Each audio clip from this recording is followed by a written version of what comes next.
tropicales. Así les queda todo completo. Cuando hablamos de regiones tropicales, cuando estudiamos clima, Tricart Ocupen nos nombraba las regiones tropicales, ¿sí? Las regiones tropicales que, según Köppen, se diferencian, a ver, volvemos acá, dice de que se diferencian. Köppen hace una clasificación en donde tenía los grupos, tenía los subgrupos, ¿sí? Y aparece un grupo que se le denomina A y se llaman climas tropicales, ¿sí? Que en función al criterio térmico son aquellos lugares en donde la temperatura siempre es superior a los 18 grados centígrados, ¿sí? Pero desde el punto de vista pluviométrico, existe que todos los meses existe una distinción en donde algunos sectores tienen precipitación de 600 milímetros todos los meses y otros que existen algunos meses en donde la precipitación no alcanza los 600 milímetros, ¿sí? Entonces, ahí existe una diferencia. Esa diferencia entre lo que es la precipitación hace de que exista un dominio selva o un dominio sabana, ¿sí? ¿En dónde se ubican estos climas tropicales? Estos climas tropicales se ubican hasta los 23 grados de latitud norte o latitud sur, ¿sí? Entonces se encuentran en este mapita, lo podemos observar con las coloraciones celeste, ¿sí? Entonces tenemos América Central, tenemos África, tenemos Asia, parte de Oceanía, ¿sí? Entonces, dijimos de que en función de las precipitaciones, de la composición vegetal, que también está directamente relacionada con las precipitaciones, es en donde se observa un dominio selva y un dominio sabana, ¿sí? Entonces, en este dominio selva, dijimos que las precipitaciones las temperaturas son superiores a los 18 grados centígrados y las precipitaciones son mayores a los 600 milímetros todos los meses, ¿sí? Entonces, eso va a hacer de que tengamos una buena vegetación, ¿sí?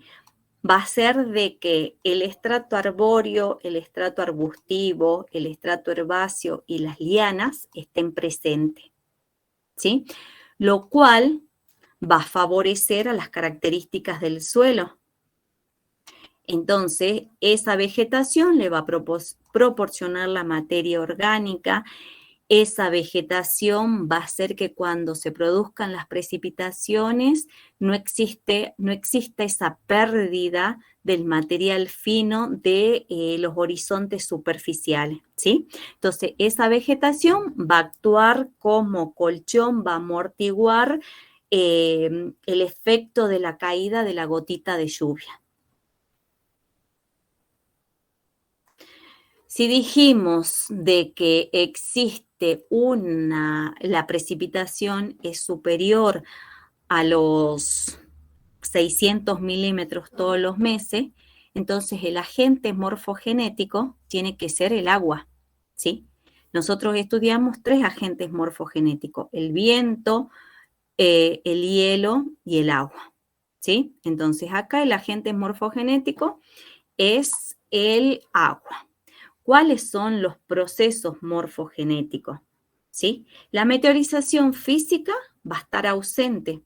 Si tenemos agua, siempre el agua dijimos de que nos tiene que llevar a la meteorización química, ¿sí? Entonces va a ser predominante la meteorización química. Dijimos de que existe mucha vegetación, entonces va a estar presente la meteorización bioquímica, ¿sí? ¿Y cuáles de la meteorización química? La hidrólisis y la disolución.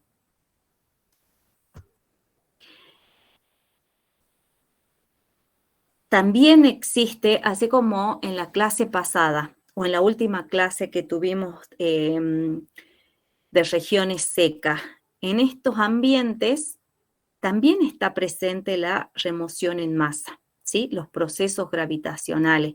Entonces, en estos ambientes existe reptación, que es un flujo lento, que es imperceptible a simple vista, que lo observamos mediante indicadores. También existen solifluxión y también existen los deslizamientos, ¿sí? Que es ese desplazamiento del material. En dominio sabana, cuando hicimos la caracterización al inicio, dijimos de que no todos los meses tenemos precipitación superior o igual a los 600 milímetros, ¿sí? Entonces, eso existen meses en donde la precipitación es inferior a los 600 milímetros. Eso hace de que no todo se llame dominio selva, sino que esa diferencia, esos meses más secos, hace de que a estos lugares los llamemos dominio sabana, ¿sí? Entonces, acá observamos en este dominio sabana, tenemos un periodo más seco, ¿sí? Al existir ese periodo más seco, al no tener tanta precipitación, va a cambiar también la vegetación, ¿sí? Acá en este dominio sabana, si observo estas imágenes, no es lo mismo que observamos cuando vimos el dominio selva. Fíjense, acá estaba presente el estrato arbóreo, el estrato arbustivo, el herbáceo. Miren esta imagen y pasamos a esta imagen.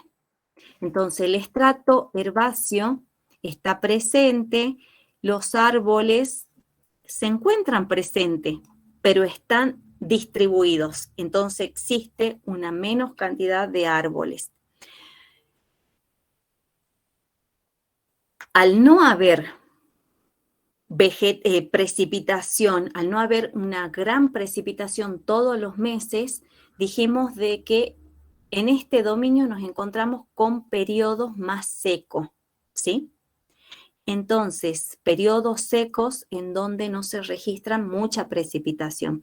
¿Qué es lo que sucede cuando comienzan las precipitaciones? Comienzan las primeras lluvias, el agua cae sobre una superficie que no está cubierta.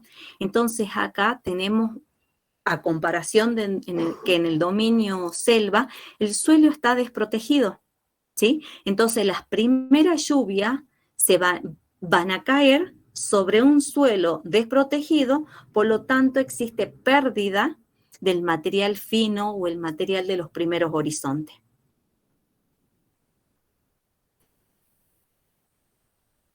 Otra fotografía, características, agentes y procesos. Continúa siendo el agua el agente morfogenético principal, pero de manera secundaria, nosotros dijimos de que también los agentes son principales o secundarios. De manera secundaria comienza a actuar el viento.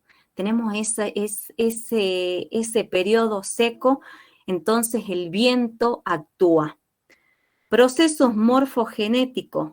Continúa siendo la meteorización química y biológica la predominante, pero al encontrarse ese periodo seco, existe una meteorización física o mecánica secundaria. Si sigue cayendo, si tenemos agua, en algunos meses también vamos a tener erosión, ¿sí? Tenemos ese escurrimiento concentrado, en donde podemos observar las surcos. Acá podemos observar cárcavas. Continúan presentes los procesos de remoción en masa, continúan los deslizamientos, la reptación, la solifluxión, las caídas.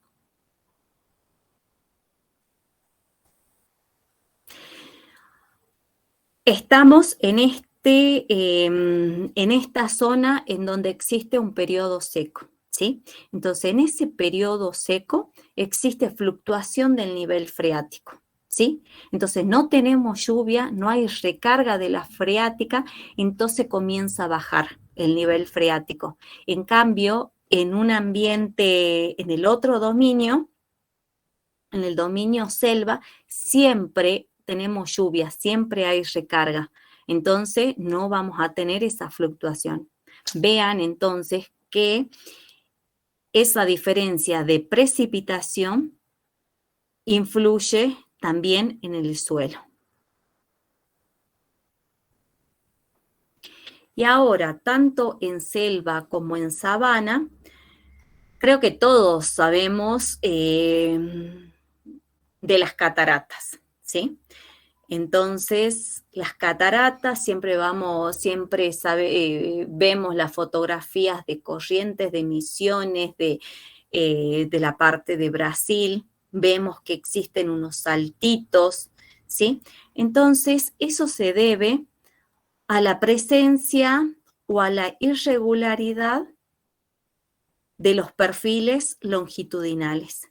Nos tenemos que imaginar de que, por ejemplo, tenemos una pendiente, fíjense, síganme en el cursor. El perfil, si es continuo, no tiene una cascada, ¿sí?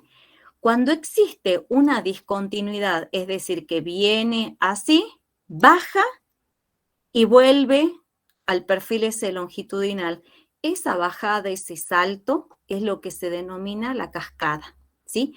Dice de que la cascada es un salto brusco que se observa en ese perfil longitudinal.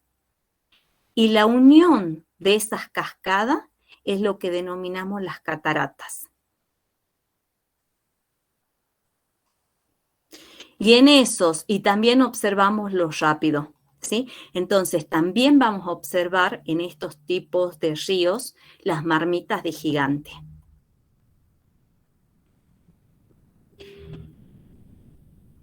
Tanto para el dominio selva como para el dominio sabana, observamos que los cursos de agua tienen una cierta coloración, una coloración ocre, marrón, rojiza, y eso se debe a el material que transporta, ¿sí? Estas zonas tienen suelos de colores rojizos, ¿sí? Suelos arcillosos. Entonces, el material es desplazado por el agua de lluvia, llega a los cursos fluviales. Entonces observamos el material que es transportado. Aquí otra imagen. Fíjense de qué es característico la coloración de los ríos de esta zona. ¿Por qué? Porque el material fino, el material pelítico del suelo es transportado y llega a los cursos fluviales. Dijimos también de que cuando hicimos hace rato la descripción, en estas zonas observamos el pan de azúcar y la media naranja, ¿sí? Entonces, lo que estudiamos en relieve lo traemos para esta zona, para esta parte, y hacemos la descripción.